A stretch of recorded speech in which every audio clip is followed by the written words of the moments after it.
أشهد أن لا إله إلا الله وحده لا شريك له وأشهد أن محمدا عبده ورسوله لا نبي بعده اللهم صل وسلم على سيدنا محمد وعلى آله وصحبه أجمعين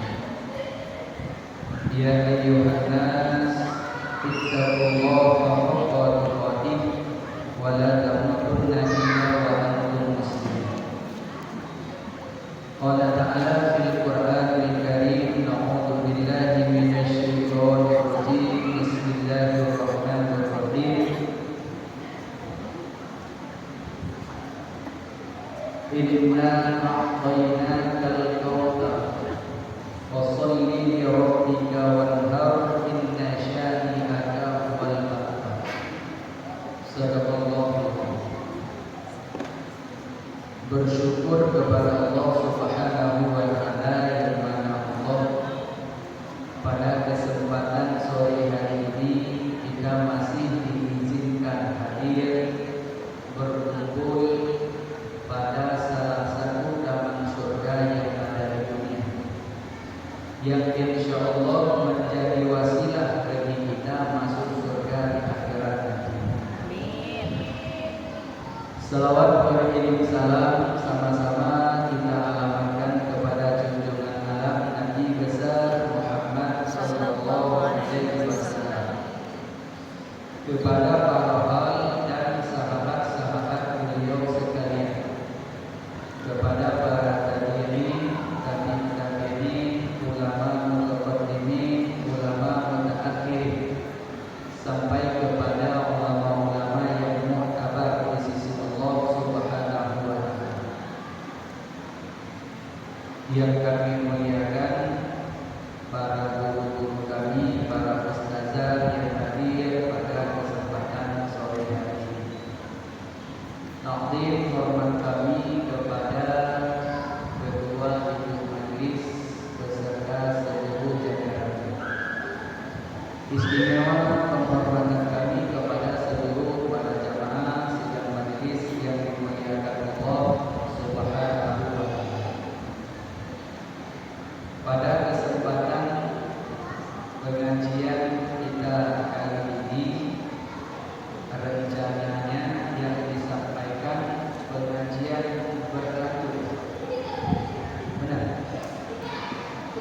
Kalau pengajian berlaku baik sebulan sekali, maka kita awali dari awalnya. Itu maksudnya? Ya. Ini yang kita bahas dulu.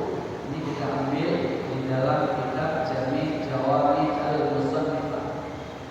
Kitab tersebut dibahas oleh para ulama-ulama Asy-Syafi'iyah bermadhab kepada Imam Asy-Syafi'i, yang pengikutnya Abu Hasan al-Asy'ari. Kalau tauhidnya Asy'ariyah.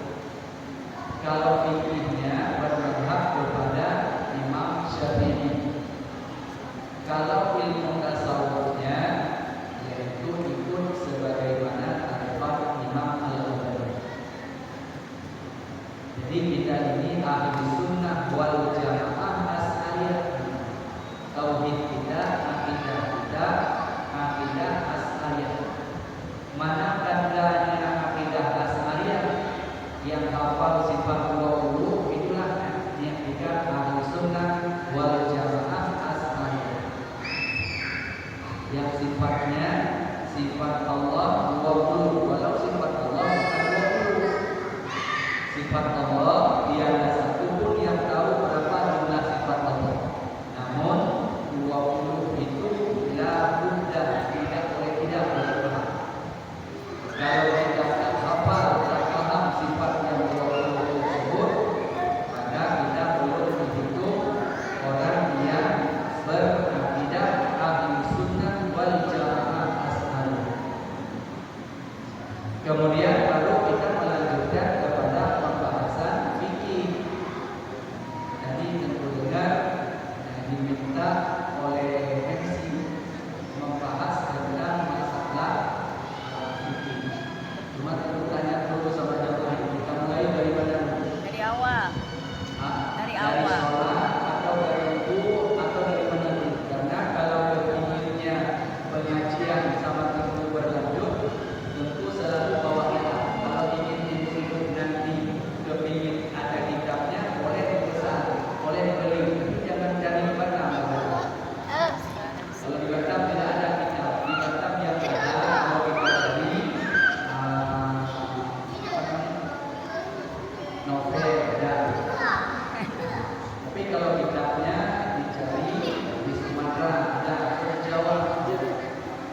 kitab yang mudah dipahami saja, kitab bahasanya bahasa Melayu, Arab Melayu, lebih mudah dipahami.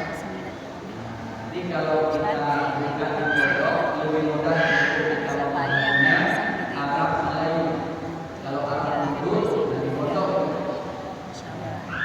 ya. Cuma kalau seandainya tidak ada kitabnya, boleh ditulis saja, nggak apa-apa. Boleh ditulis, ya. Nanti apa yang kita bahas ditulis, atau kalau seandainya tidak pindah, apalagi sekarang sudah mudah sekali. Ada juga pengajian buku yang nggak ada kitab, jadi satu kitab beda bahasa Sunda. Apa namanya, jamaah minta foto, difoto, kemudian dikirim ke grupnya. Jadi ibu-ibu buka handphonenya kayak seperti buka kitab. Ini kalau kepinginnya tidak usah beli kitab. Tapi kalau seandainya kita mau hadiahkan kitab, boleh dicari nama kitabnya Jami' Jawab Al-Musannifat, seperti yang sudah kirim ke ibu ketuanya. Boleh dicari. Kalau seandainya nggak dapat nanti kita pesan dari Sumatera, dari Medan atau dari Jawa, boleh. Nah, jadi tentu ini tanya dulu ini sama jemaah. Kita awali pembahasan karena ini pembahasannya kita tafsiriyah. Makna tafsiriyah kita bahas secara mendetil. Karena kalau bahas secara ijmali itu garis-garis besar saja. Contoh misalnya kita bahas menyangkut dengan masalah sholat. Kalau ijmali pembahasannya sholat 13 besar. Nah, tapi kalau tafsiriyah rukun sholat 13 itu paling kurangnya. Kalau ada orang yang ngomong atau kalau ada ustaz yang ngomong rukun sholat 12, itu nggak boleh. Karena di bawah daripada 13 itu tidak jadi kepada rukun sholat, kecuali sholat jenazah. Kalau rukun sholat jenazah itu 7 rukunnya. Tapi kalau rukun sholat 5 waktu itu 13, paling kurang. Kalau ada guru kita yang ngomong rukun sholat 21, boleh, tidak ada masalah. Itu hitungan tafsiriyah. Andai ada guru kita yang ngomong menjelaskan rukun sholat 18, bisa, tidak ada masalah. Itu diulang-ulang dalam pembahasannya. Tapi kalau di bawah dari 13 itu tidak bisa. Maka rukun sholat yang 13 ini contoh tafsiriyah. Rukun sholat yang 13 dibagi 3. Ada rukun qalbi, ada rukun fi'li, ada rukun qauli. Dari 3 ini maka dipahami dengan secara mendetil, namanya tafsiriyah. Rukun qalbi 1, qalbi rukun hati 1, yaitu niat. Rukun qauli, rukun bacaan. Apa rukun qauli? Rukun bacaan. Yang tugasnya lidah, dibaca dengan lisannya, nggak boleh dibaca dengan hati. Nah, kan kadang-kadang kita nggak paham juga, apalagi dalam bulan Ramadan, bulan puasa, atau bukan bulan Ramadan, atau kita puasa sunnah, biasa kita meludah, sekejap aja kita tak meludah, itu air liur sudah penuh di mulut. Ujungnya kita sedang sholat, kalau kita buka mulut, air liur keluar. Ujungnya ditahan, air liurnya ditahan. Di saat air liurnya ditahan, Fatihahnya nggak bisa dibaca lagi. Ujungnya dibaca dengan hati, itu tidak sah sholatnya. Karena itu mesti dibaca dengan lisan. Itu namanya rukun qauli, rukun bacaan. Rukun bacaan ada 5. Rukun bacaan ada 5. Mana yang 5-nya? Pertama takbiratul ihram. Yang kedua membaca surat Al-Fatihah. Yang ketiga membaca tasyahud akhir. Yang keempat membaca salawat di dalam tasyahud akhir. Yang kelima salam yang pertama. 5 rukun bacaan dalam sholat. Ini setiap sholat kita 5 saja yang perlu dibaca. Yang wajib dibaca 5 saja. Ini rukun bacaannya. Pertama takbiratul ihram. Yang kedua baca surat Al-Fatihah. Yang ketiga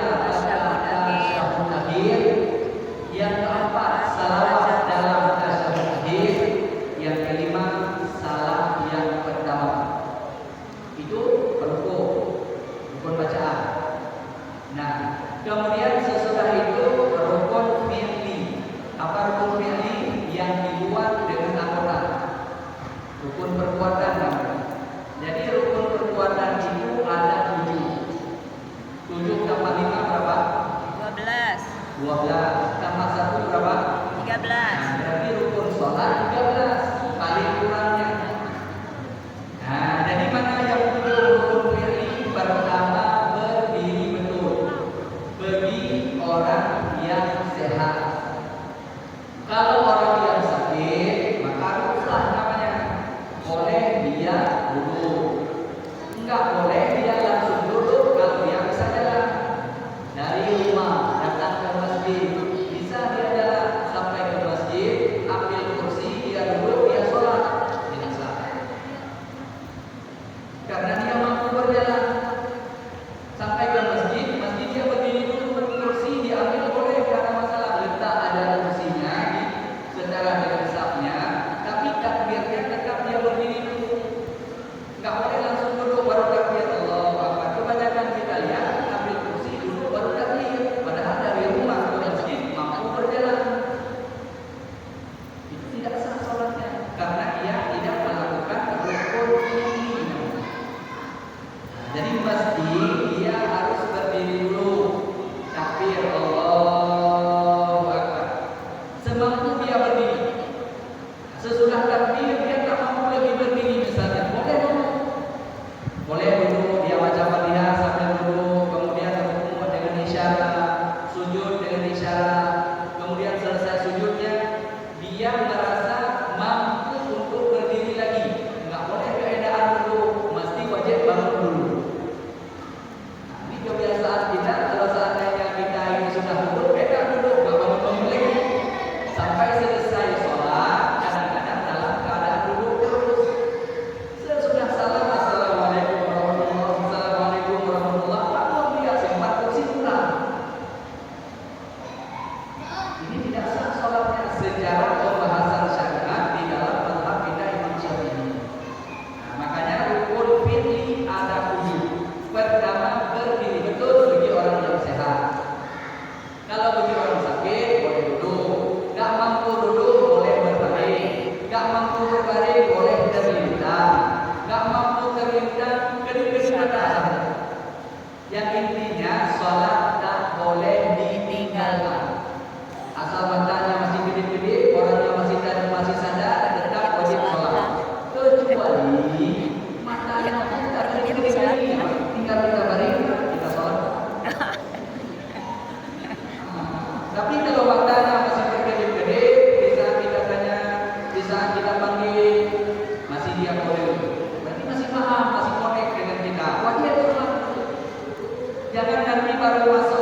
satu waktu sholat kita tinggalkan dengan sengajanya 10 tahun akhirat masuk neraka.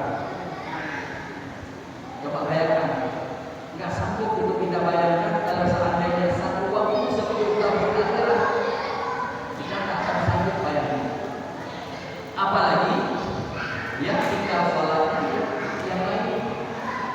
Makanya perlu untuk diperhatikan baik-baik bahwa ada rukun dalam sholat itu, ada rukun qauli, ada rukun qauli, ada rukun fi'li. Rukun fi'li 7. Yang pertama berdiri betul bagi orang yang sehat. Yang kedua rukun. Yang ketiga i'tidal. Yang keempat sujud. Yang kelima duduk antara dua sujud. Yang keenam duduk dan syahud akhir. Model duduknya terserah, mau duduk tawarruk atau mau duduk iftirash. Yang disuruh bagaimana? Sunnah tasyahud akhir, duduknya tawarruk. Duduk tasyahud awal disunnahkan iftirash. Apa duduk iftirash? Duduk di atas mana kaki. Kayak nanti model-model sholatnya. Jadi kalau seandainya kalau kita ingin belajar sholat sama tentu seperti itu, rincian secara tafsir namanya. Ya, baik, itu adalah merupakan rukun yang harus kita bahas. Jadi pertama berdiri betul, yang kedua rukun, yang ketiga i'tidal, yang keempat sujud, yang kelima duduk antara dua sujud, yang keenam duduk tasyahud akhir, yang ketujuh tertib. Apa makna tertib? Beratur. Tidak sah takbir sambil duduk, salam sambil berdiri, tidak sah. Takbir sambil berdiri, salam nanti sambil duduk. Kira-kira kedengaran kan? Dengar? Kadang nanti yang dengar di luar saja, yang di dalam tak dengar. Dengar ya? Dengar seperti itu. Jadi ini pembahasannya kalau menyebut dengan masalah sholat. Nah, apa sudah selesai itu belum? Setiap rukun itu mesti ada syaratnya. Tidak ada syarat, gugur masuk. Contoh, ini baru contoh satu ya. Ini belum pengajian, ini baru pemanasan. Belum pengajian itu, ini baru pemanasan. Baru buka di Contoh. Salah satu dalam sholat itu ada rukun fi'li. Ini baru contoh saja ya, baru contoh. Rukun fi'li tadi ada 7. Salah satunya sujud. Ibu tahu nggak berapa syarat untuk sah sujud? Tahu? Syarat untuk sah sujud kita itu ada 7.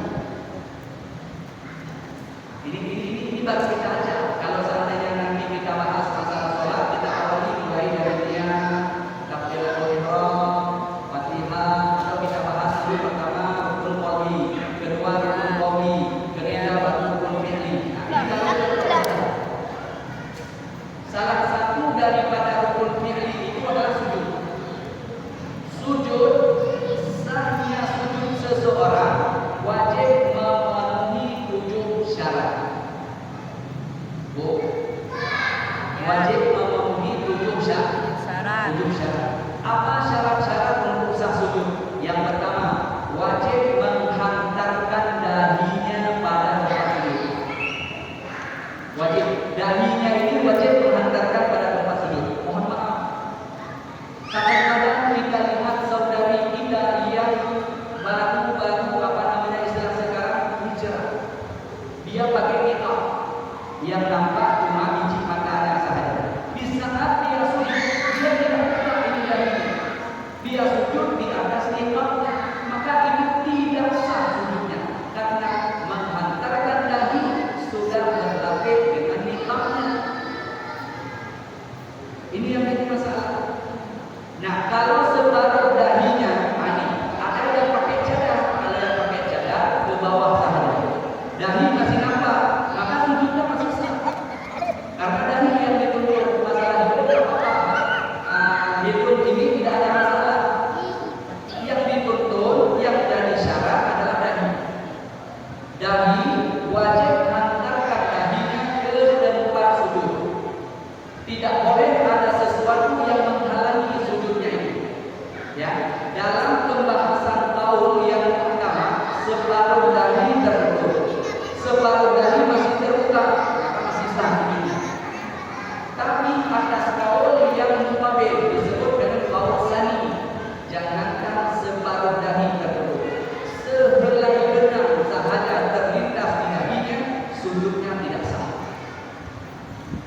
karena tidak memenuhi syaratnya. Ini yang pertama. Makanya di saat kita ingin sujud, pastikan dahi kita ini tidak ada sesuatu yang menghalangi sujud kita, menghalangi dahi kita ini menghantarkan ke tempat sujud. Ini yang pertama. Karena syarat sah sujud ada 7. Kemudian yang kedua, sujud itu tidak boleh di atas sesuatu yang ikut bergerak-gerak dengan kita. Tidak boleh sujud di atas sesuatu yang ikut bergerak-gerak dengan kita. Contoh, kalau ibu-ibu, ini mohon maaf, ini tidak ada ibu-ibu di sini. Ibu-ibu di tempat umum. Di saat sujud, kadang-kadang sensitif dia dengan karpet. Karena karpet agak berdebu sedikit. Ujungnya, dia sodor dulu mengenahnya ke depan. Dia sodor ke depan mengenahnya, kemudian dia sujudlah atas mengenahnya. Iya. Mengenahnya, dia sujud atas mengenah. Karena mengenahnya disodor ke depan. Kalau nggak disodor ke depan, dia sujud langsung atas karpet ini. Nah, cuma dia agak sensitif sedikit dengan debu, agak sensitif sedikit dengan pokoknya alergi lah. Nah, atau ini yang akhirnya disodor dulu mengenahnya setelah disodor dulu mengenah, karena dia sujud di atas mengenah. Padahal mengenahnya akan bergerak naik bersama dengan di saat dia bangun, mengenahnya juga ikut bangun. Nah, maka dia rasa sujud di atas sesuatu yang ikut bergerak-gerak dengan kita. Tapi kalau tak ikut bergerak dengan kita, tak apa. Contoh misalnya kita bawa sajadah kecil, kita bawa lidah, langsung kita lidahnya letak di tempat itu, kemudian kita sujud di atas lidah itu langsung kita letak. Nah, itu tak ada masalah. Ini yang jadi masalahnya, sujud kita di atas sesuatu yang ikut bergerak-gerak dengan kita. Itu tidak sah sujud. Karena syaratnya tidak boleh sujud di atas sesuatu yang ikut bergerak dengan kita. Kira-kira jelas? Yang kedua, ini baru contoh. Belum pengajian. Belum pengajian, baru pembahasan. Nah, kemudian syarat yang ketiga. Sujudnya ini, sujud yang ketiganya wajib menghantarkan dua telapak tangannya. Ini telapak tangannya wajib dihantar. Nah, andai kata telapak tangan ini dihantar di dalam mengenahnya, tidak apa-apa. Yang penting telapak tangannya kena ke lantai. Andai kata ada orang yang sujudnya telapak tangannya tidak dihantarkan di gempa seperti ini, atau kayak medicine seperti ini, kan ada dengan ujung jarinya. Tidak sah, karena yang dituntut telapak tangan. Syaratnya yang ketiga, mesti telapak tangannya dihantar ke lantainya. Ini syarat yang ketiga. Kalau baru kena jari sahaja, tidak memadai. Walau ada khilaf para ulama, sebagian ulama mengatakan kalau baru kena jarinya yang kena sudah sah. Tapi atas kaul yang utama, telapak tangannya wajib dihantarkan. Ini syarat yang ketiga. Syarat yang keempat, wajib dihantarkan dua lututnya. Ya, dua lututnya mesti kena dengan lantai. Jangan nanti sebelah saja yang kena, sebelahnya enggak kena, ya enggak sebelah. Di saat sujudnya sebelah lututnya enggak kena ke lantainya. Nah, jadi dua lututnya ini mesti kena ke lantai di saat dia sujud. Ini syarat yang keempat.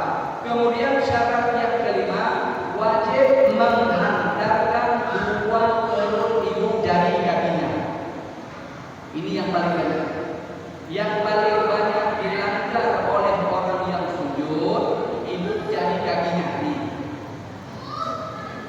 ibu jari kakinya. Kalau seandainya ada orang yang sujud kakinya seperti ini, maka tidak sah. Karena tidak memenuhi syarat. Atau ada yang sujud seperti ini, mohon maaf, seperti ini. Mohon maaf ya, kasih contoh Ya. saja. Ada yang sujudnya seperti ini.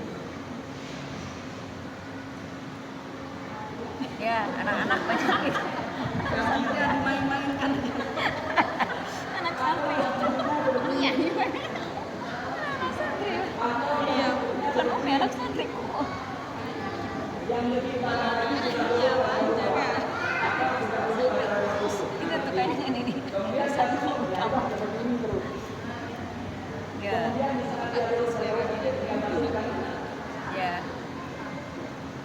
itu juga tidak sah. Kenapa? Karena perut ibu dari kakinya tidak kena. Karena yang syaratnya ini, Tidak anak-anak. ini yang syaratnya. Kalau kena semuanya, hukumnya sunnah. Tapi kalau yang ibu sahaja, ibu jari kakinya, perut ibu jari kakinya, itu adalah syarat. Wajib. Tidak ada syarat gugur masrur. Apa masrurnya? Rukuk. Kalau tidak ada rukun, kira-kira sholatnya sah nggak? Capek kita sholat di akhirat nantinya, ternyata sholat kita sama sekali nggak ada. Di saat sama sekali tidak ada sholat kita, apa rencana balik ke dunia? Diizinkan balik kita ke dunia. Kalaupun diizinkan kita balik ke dunia, suami kita tidak terima lagi. Ini misalnya ini, 1 minggu kita saja diangkat ke belakang sana. Ternyata diperintah oleh malaikat diprotes. Ini sholatmu tak betul, ininya tak betul. Balik lagi kamu. Allah izinkan kamu balik lagi ke rumahmu. Perbaiki sholatmu. Itu pulang ke rumah ketok-ketok pintu, suami belum tentu terima. Disuruh balik lagi. Kebakar jangan disuruh balik lagi. Makanya sebelum kita diantar ke sana, perbaiki dulu sholat kita. Nah, di saat sujudnya, ini syarat yang kelima, perut anak dari kakinya ini mesti harus kena. Sujud yang betul, maka ibu dari kakinya mesti kena. Nah, seperti ini. Kalau bagi ibu-ibu disunatkan berapa? Ya, berapa? Kalau bagi bapak-bapak disunatkan jalannya sejengkal. Ini dalam pembahasan dan materinya cuma sejengkal saja. Tapi kalau khawatir bila dia sujudnya nampak lipatan ini bagi bapak-bapak, maka merapatkannya hukumnya wajib. Karena ada yang sujud bisa nampak nanti lewat belakang lipatan ininya, lipatan lutut ke atas. Berarti nampak orang. Maka merapatkan kakinya itu hukumnya wajib. Nah, tapi bagi ibu-ibu karena sudah tertutup dengan kainnya, karena ibu nampak kaki di saat sujud, nampak orang atau sholat. Coba diperhatikan ibu-ibu yang sholat yang di saat sujud. Bahkan bila kita tidak memahami ilmunya, di saat ibu-ibu sujud, hampir 50% ibu-ibu nampak telapak kaki. Ini yang harus diperhatikan baik-baik. Yang masuk neraka siapa? Suaminya. Suami masuk neraka. Karena suami tidak pernah mengajari Mengajarkan. istrinya. Tapi kalau ada ustaz yang mengajari, lepas suami itu. Ini yang jadi masalah. Bila seandainya ada ustaz yang mengajarinya, maka suami ibu tanpa menyadarinya itu sudah lupa. Padahal tugasnya bukan tugas seorang ustaz, bukan tugas seorang kiai, bukan tugas seorang ulama, tapi tugas seorang suami. Ini yang harus dipahaminya. Karena bila seandainya tidak sah itu, maka semuanya dilimpahkan dosa kepada suami. Suami yang bertanggung jawab itu yang pertama. Nah, maka perlu untuk dipahami syarat sujud yang kelima, wajib menghantarkan dua perut anak dari kakinya. Yang kelima. Kemudian yang keenam. Ini nampaknya hari ini baru contoh saja. Lupa Ustaz, nanti ganti terus. Jadi baru pembahasan. Nah, syarat yang keenam mesti harus dipahami oleh orang yang sholat di saat dia sujud. Dia sujudnya tidak boleh tinggi dahi dengan telapak kaki. Wajib rata. Rata. Antara dahi dengan telapak kakinya mesti wajib rata. Tak boleh tinggi dahi. Kadang-kadang ada juga yang bawah mengkena itu sajadahnya tebal. Ya kan? Ada yang di bawah sajadahnya tebal. Sudah di bawah dilipat lengkap lagi. Bahkan dilipat kadang lebih lagi. Nah, kalau seandainya dilipat lebih, ini tebal. Nah, contoh tebal. Kita berdiri di sini dengan tebal itu sekarang lah. Enggak setara. Ya. Kalau tidak setara, sujudnya kita di atas sesuatu, kayak seperti sujud atas bantal misalnya. Sujud kita ini tempat sujud dengan kaki kita. Ini dengan tempat sujud tidak sama, maka itu tidak sah sujud. Karena tidak rata dahi dengan telapak Kaki. Ini syarat yang keenam, wajib rata dahi dengan kakinya. Jangan nanti yang datang presiden sediakan bantal tempat sujud. Tidak sah. Nah, atau ada tempat-tempat Atau di atas yang kasur kadang-kadang nggak boleh. Ini dudukannya tinggi sedikit, ini segini misalnya. Kita berdiri di sini, sujudnya pas di atas tempat yang tinggi. Berdiri di sini sujud di atas yang tinggi, maka tidak sah.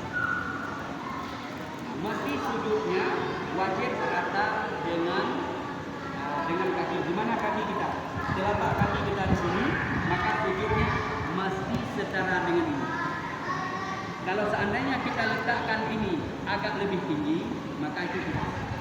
Tapi kalau dihitung pada proporsi rata, misalnya tipis seperti ini misalnya. Ini masih dihitung rata, maka sah, ada masalah. Tapi kalau sajadah bibir untuk ini, nah dia sujud atas itu. Udah tidur aja itu mah. Tidur aja itu. Tidak memenuhi syarat yang ke-6. Nah, itu ini yang perbedaannya kita kalau ngaji kitab kuning itu gitu. Kalau di pesantren itu lebih rinci. Lebih rinci kalau syarat untuk sah sujudnya yang Terakhir wajib dengan sengaja. Tak boleh berulang. Jangan nanti gara-gara terkejut langsung turun. Apakah turun itu boleh untuk dihitung kepada turun sujud? Tidak boleh. Mesti dengan sengaja turunnya memang untuk sujud. kita sholat di atas kasur. Sengaja memang kita turun untuk sujud. Tidak boleh kita hanya karena gara-gara terkejut ujungnya kita turun. Maka apakah turun itu dihitung boleh untuk langsung kita sujud? Maka syarat yang ketujuhnya yaitu dengan sengaja turun kepada sujudnya. Ini baru contoh syarat untuk sah sujudnya. Tapi walau contoh sudah ditulis tadi kan? Baru pembahasan contoh sudah ditulis kan? Nanti kalau pun diulang berarti sudah diterima dulu yang pertama. Ini adalah pembahasannya bila seandainya kita membahas tentang masalah sholat. Belum lagi kita misalnya mau membahas tentang masalah wudhu. Wudhu perlu untuk kita pahami dulu. Yang pertama, kita ini punya hadas. Hadas kita dua. Yang tadi sudah dulu ya. Ya, Ini nampaknya pertama hari ini bukan pengajian. ya pembahasan. Tapi Lima. Ya, nah ini contoh nanti ibu mau pilih yang mana dulu kita mulainya. Ini kalau menyangkut dengan masalah sholat, kita bahas mulai daripada niat, syaratnya berapa, takbiratul ihram, syarat sah takbiratul ihram berapa, kemudian baca Fatihah, syarat sah baca Fatihahnya berapa, kemudian sesudah baca Fatihah, syarat sah tasyahud akhir, berapa syarat untuk sah tasyahud akhirnya. Ini kalau seandainya hari ini bukannya sama ibu-ibu yang disebut tasyahud akhir sampai mana? Jangan khawatir, ini baru diskusi kita. Bila perlu nggak pakai ini. Yang kita tidak kedengaran semua. Di saat kita ditanya oleh seseorang yang namanya tasyahud akhir sampai di mana? Sampai ke mana? Sholli ala sayyidina Muhammad. Sampai kami dong aja. Yang namanya tasyahud akhir. Tasyahud akhir selama ini dalam doa kita mulai daripada tahiyatul mubarakatuh sholawatut thayyibatun sampai ke mana? Allahumma sholli ala sayyidina Muhammad wa ala ali sayyidina Muhammad. Benak kita selama ini Wa ala ali sayyidina Muhammad. Apa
Ini penting nih buat kita guru. Sampai di mana, Bu? Sampai Wa ala ali sayyidina sampai Hamidul Majid. Allahumma sholli ala sayyidina Muhammad wa ala ali sayyidina Muhammad. Si bingung. Taunya tasawuf awal. Kalau tasawuf awal sampai Allahumma sholli ala sayyidina Muhammad wa ala ali sayyidina Muhammad udah masuk ke tasawuf akhir. Ini buat Kalau rukun yang lain nanti campurnya, maka yang mana rukun tasyahud akhirnya? Itu menjadi masalah. sholli sayyidina wa ala ali sayyidina Muhammad. Itu tasawuf awal. Masyaallah Muhammad Rasulullah. Allahumma sholli ala sayyidina Muhammad. Wa ala ali sayyidina Muhammad. Yang mentoknya selama ini tidak ada lagi ragu-ragu. Wa ala ali sayyidina Muhammad. Kalau kita sudah paham ilmu, kita tidak akan lagi diganggu juga. Apalagi Ya kan? Tidak akan lagi diganggu juga kita. Enggak diganggu juga kita, enggak digoyang-goyang kita. Kenapa? Karena kita didasari dengan ilmu. Makanya disebut waktu luman bighairi ilmi ya'malu. Amaluhu mardudatun la tuqbalu. Yang beramal tidak disertai dengan ilmunya, amalnya ditolak mentah-mentah oleh Allah. Karena tidak disertai dengan ilmu. Tapi kalau kita sudah disertai dengan ilmu, kita nggak bisa diganggu juga. Mentok yang kita ngomong, yang kita ngomong. Maka kita tidak bisa lagi digoyang-goyang oleh orang lain. Makanya perlu ilmu di situ. Nah, yang namanya tasyahud akhir itu mulai daripada at-tahiyatul mubarakatus shalawatul thayyibatul lillah sampai asyhadu an la ilaha illallah Wa asyhadu anna Muhammadar Rasulullah.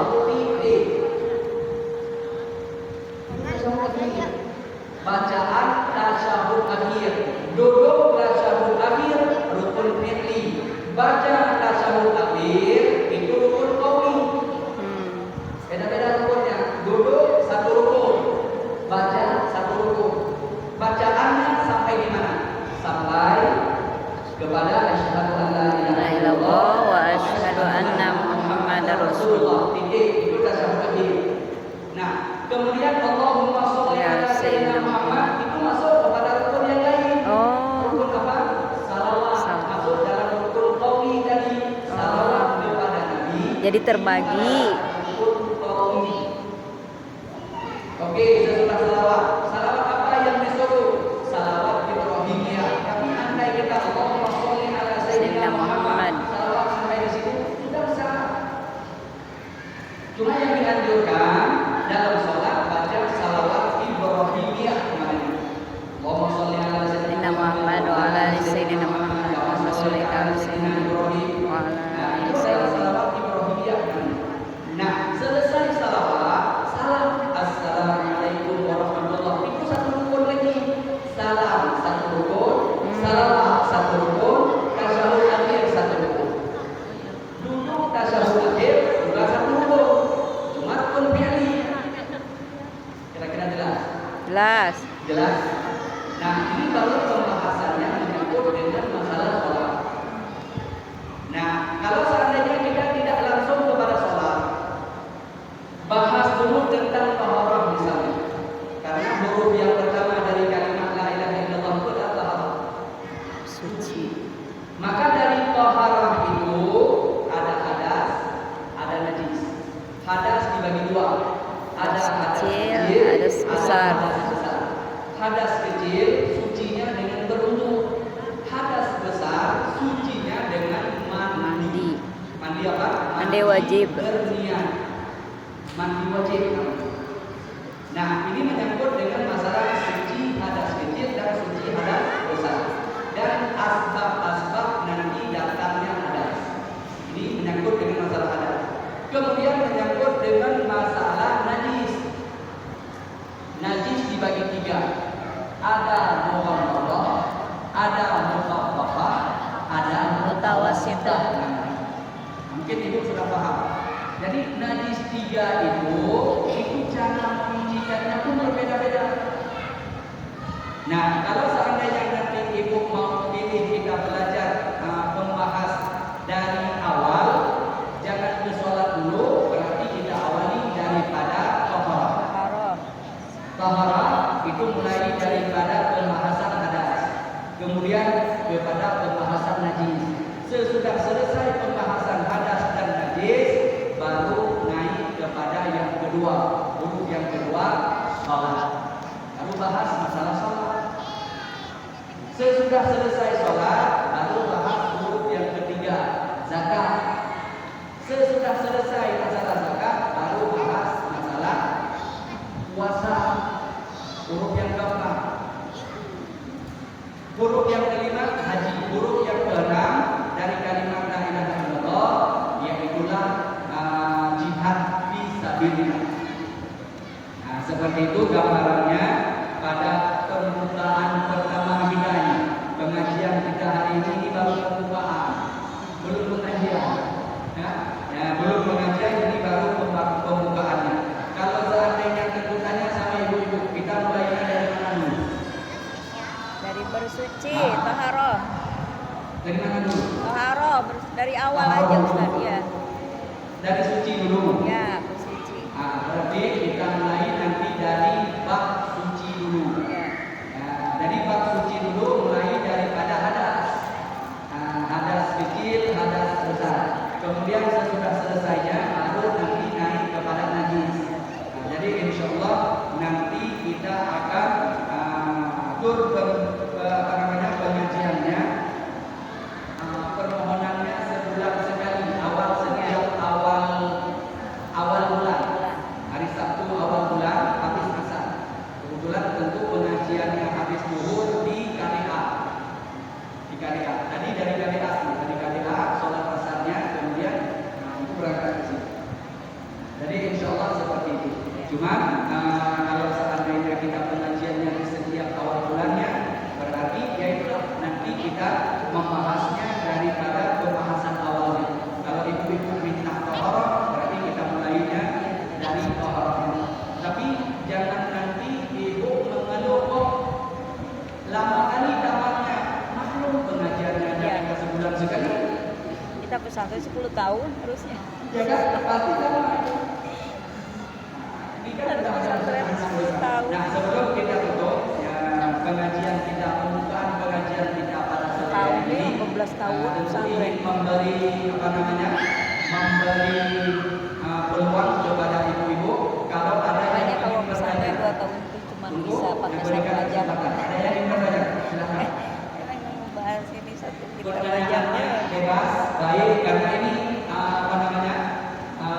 pembukaan pengajian kita pada sore hari ini.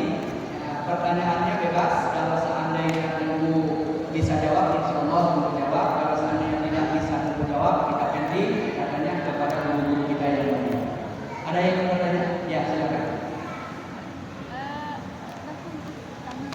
Misalnya kita nggak tahu nih jumlah Kami tidak sampaikan Tuh. Mic pakai mic. supaya pertanyaannya juga didengar oleh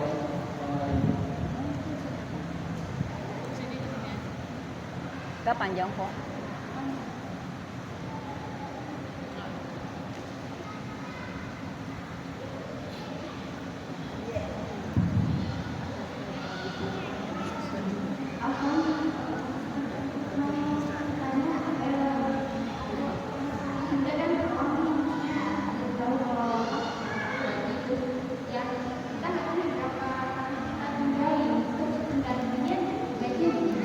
makanya pertanyaannya Mengkodo sholat. kode sholatnya yang jalan di waktu belum ngerti agama maksudnya. Oh, mengkodo orang yang belum ngerti mengkodokkan sholat. Ya, Udah berapa tahun udah lewat maksudnya? yang sudah tinggal beberapa tahun yang lalu, ya. Nggak tahu Cara berapa jumlahnya. nggak tahu berapa jumlahnya. Nah, cara mengkodonya gimana gitu. Yang misalnya yang Ya kan, ini contoh, Ya. contoh ini. Jangan nanti tengok ibu semua. Contohnya, bagaimana caranya? Sudah pertanyaannya? Sudah? Itu aja dulu ya. Nah, bagaimana mengqadhakan sholat yang tinggal? Tak tahu berapa jumlah yang tinggal dulu. Tak ingat lagi berapa jumlah yang saya tinggal dulu. Kalau seandainya kita tak tahu berapa jumlahnya yang kita tinggalkan, yang pertama diukur dalam syariat, maka boleh dia mengagak-agak dulu. Apa mengagak-agak? Mengira-ngira. Kalau kita, ini pasti kita tahu ini masa-masa bandel kita, masa-masa kurang aktif kita, masa-masa aktif kita. Ini kita pasti tahu sendiri. Maka di saat kita menghitung-hitung dalam arti agak-agak dulu, maka kita tahun sekian, ini full saya tidak sholat. Kemudian tahun selanjutnya ada sekali-sekali sholatnya. Kalau dihitung-hitung separuh dalam tahun itu, separuhnya saya ada sholat, separuhnya enggak. Kemudian tahun yang ketiganya, nah ini saya ada juga sholatnya, tapi kalau dihitung-hitung 75% saya sholat, 25% saya tak sholat. Kemudian tahun selanjutnya baru saya menikah, baru saya disuruh sholat terus sama suami. Nah, berarti yang agak bandel kita 3 tahun. Ini yang garis ke satu. Cara hitung-hitungnya supaya kita nanti jangan kolot-kolot tak akan habis-habis. Bukan seperti itu yang disuruh dalam agama. Hitung-hitung dulu. Soalkan dulu diri kita sebelum Allah menyoalkannya. Cara untuk menghitungnya bagaimana? Seperti itu. Kita sendiri pasti tahu ini masa yang paling aktif, ini masa yang paling bulat, ini masa yang ininya. Kita tahu. Maka hitung-hitung. Tahun pertamanya memang begitu saya masuk SMA saya tak sholat. Berapa? Selama SMA saya tak sholat. Berarti 3 3 tahun. tahun. Tapi di saat saya sudah kuliah, ikut-ikutan, saya sudah mulai sholat. Nah, seperti itu misalnya. Maka kita 3 tahun full kita tidak sholat. Paling kalau sholatnya sampai di rumah aja, karena ditanya sama ibu terus. Maghrib dengan isya pun kadang-kadang saya bohongin. Udah sholat kan? Udah, kan belum. Nah, jadi kalau hitung seperti itu, maka di saat kita jumlah dalam 1 tahun 360 hari. Yang saya ada sholat lebih kurangnya berapa kali saja. Nah, maka di saat kita hitung seperti yang demikian, maka pukul rata dalam kelas 1 SMA saya ada sholat. Nah, maka setahun itu berarti kita bawa 1 hari untuk kita bawanya 5 waktu. Nah, cara model bawanya bagaimana? Sesudah hitung 3 tahun masa SMA, 3 tahun masa SMP, itu yang tidak kita sholat, berarti 6 tahun. Kalau 6 tahun dihitung disuruh bawanya 1 hari 5 kali. Dalam setahun 360 hari, 5 kali 300. Waduh, banyak kali. Mendingan aku tak sholat lah kalau disuruh bawa semuanya. Kalau sudah kita hitung dulu semuanya, maka mulailah kita jazamkan dalam hati untuk kita cicil. Bukan sekaligus disuruh sholatnya. Kalau disuruh sholat sekaligus, maka kita lewat. Nah, jadi enggak seperti itu caranya untuk membawakannya bagaimana? Kalau memang tahun yang tinggal, cara qadanya seperti ini. Ibu sholat maghrib, sesudah selesai sholat maghrib, qadha sholat maghrib 1. Ibu sholat zuhur, sesudah sholat zuhur, qadha sholat zuhur 1. Setiap harinya sesudah sholat maghrib subuh, sholat qadha lagi. Boleh enggak sholat qadha sesudah sholat subuh? Boleh. Kalau qadha yang enggak boleh sholat sunnah. Boleh. Karena sunnah mutlak tidak ada lagi, sunnah ba'diyah enggak ada lagi, sesudah asar, sesudah subuh enggak ada lagi. Tapi untuk qadha boleh. Nah, jadi qadha sesudah asar, qadha sesudah maghrib, qadha sesudah ya 5 kali sholat, 5 kali qadha setahun, lunas setahun. Nah, setahun. Setahun kita sholat berarti setahun qadha kita sudah lunas. Kalau tidak 3 tahun sholatnya seperti itu setiap hari kita qadhanya, maka setiap harinya kita qadha berarti lunas juga setahunnya. Kalau ibu lagi datang bulannya enggak perlu sholat karena waktu dulu pun ada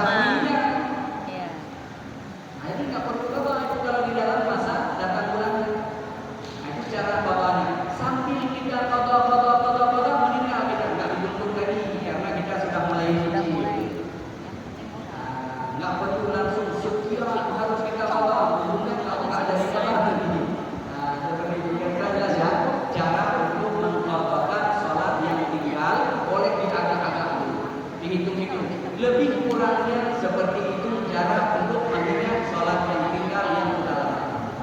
Kira-kira jelas ya? Jelas. Sudah mau jam 6 ya.